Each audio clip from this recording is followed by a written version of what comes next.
Tem empresas cheias de gente competente e mesmo assim o ambiente ele não funciona.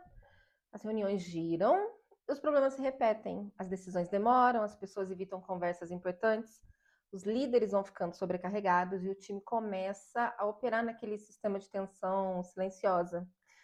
Normalmente, o que a empresa faz? Ela tenta resolver isso com treinamento de comunicação, melhoria de processo, trabalhar na metodologia, dar feedback, usar novas ferramentas de gestão. Só que muitas vezes o problema não é técnico, ele é emocional, porque grande parte dos problemas corporativos não vai nascer da falta de competência. Ele nasce da forma como as pessoas aprenderam a lidar com conflito, aprovação, pressão, controle, rejeição. Isso muda completamente a forma como que cada um trabalha. Tem líder que chama de excelência, o que na verdade é aquela ansiedade alimentada pela necessidade de controle. Tem profissional que chama de colaboração, que na verdade é medo de desagradar. Tem equipe que chama de harmonia, que na verdade é evitação de conflito. Enquanto ninguém percebe isso, o padrão continua rodando. São pessoas que evitam confronto, a pessoa não sustenta posicionamento, ela centraliza tudo, aceita mais do que deveria, se sobrecarrega. Ela vai controlar, ela se silencia quando acumula desgaste. E as pessoas não fazem isso de maneira consciente. Ninguém entra numa reunião pensando, hoje eu vou me sabotar. O que acontece é automático. O ambiente é o ambiente que ativa algum tipo de ameaça emocional. Risco de rejeição, de julgamento, de perda de validação, de perder o controle, de decepcionar alguém. E aí o comportamento muda, mesmo quando a pessoa sabe exatamente o que deveria fazer de maneira racional. Você provavelmente já viu isso acontecer.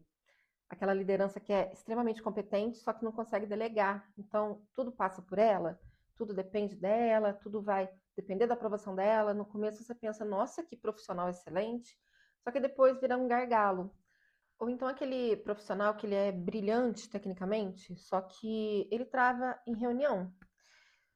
Sozinho, ele pensa, ele analisa, ele tem boas ideias, discute com a equipe, mas aí quando coloca ele na reunião, que ele percebe risco de conflito, ele recua.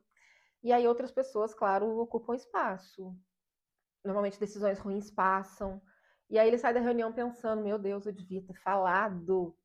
Tem também aquelas equipes, né, que parecem funcionar tão bem, ninguém discute, ninguém confronta, ninguém está reclamando.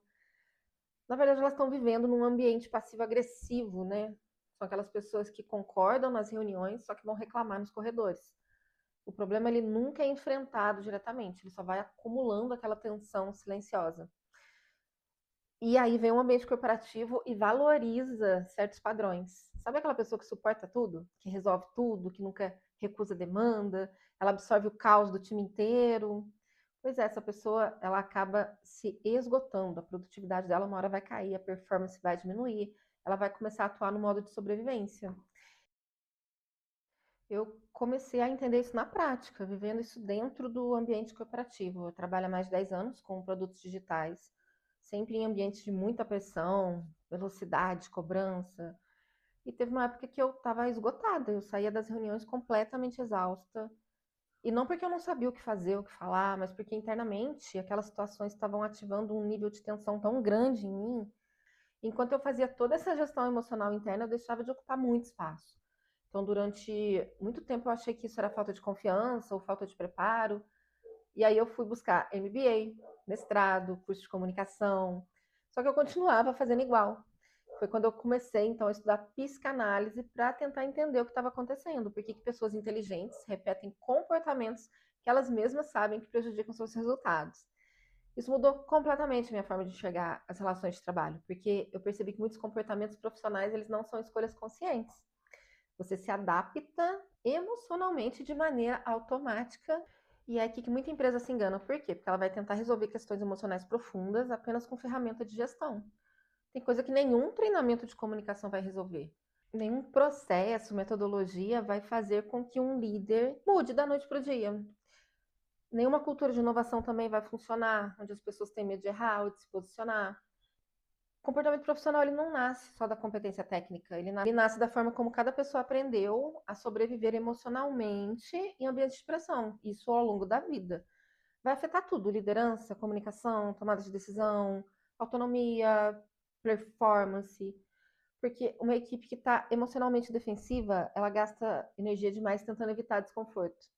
Equipes assim, elas vão falar menos do que deveriam, vão esconder problema, evitar confronto, centralizar decisão e, claro, vão operar abaixo da capacidade real. Foi por isso que eu criei esse canal, porque eu acredito que muitas empresas estão tentando resolver sintomas sem entender os padrões emocionais que sustentam esses sintomas. Esses padrões, quando eles não são percebidos, eles começam a definir a cultura, as relações, os tipos de liderança e até mesmo os resultados da empresa. Nos próximos vídeos eu vou aprofundar esses mecanismos de necessidade de aprovação, medo de conflito, dificuldade em impor limite e outros padrões que vão aparecer diariamente dentro das relações de trabalho, mesmo naquelas equipes que são altamente competentes. Se esse conteúdo fez sentido para você, se inscreve aqui no canal, me conta, aproveita e me conta qual comportamento você mais vê prejudicando sua equipe hoje. Vocês operam em silêncio, vocês ficam evitando coisas, estão sobrecarregados, têm dificuldade de conflito. O maior problema das empresas não é falta de talento, é gente talentosa funcionando em modo de defesa o tempo inteiro. Até a próxima. Beijo!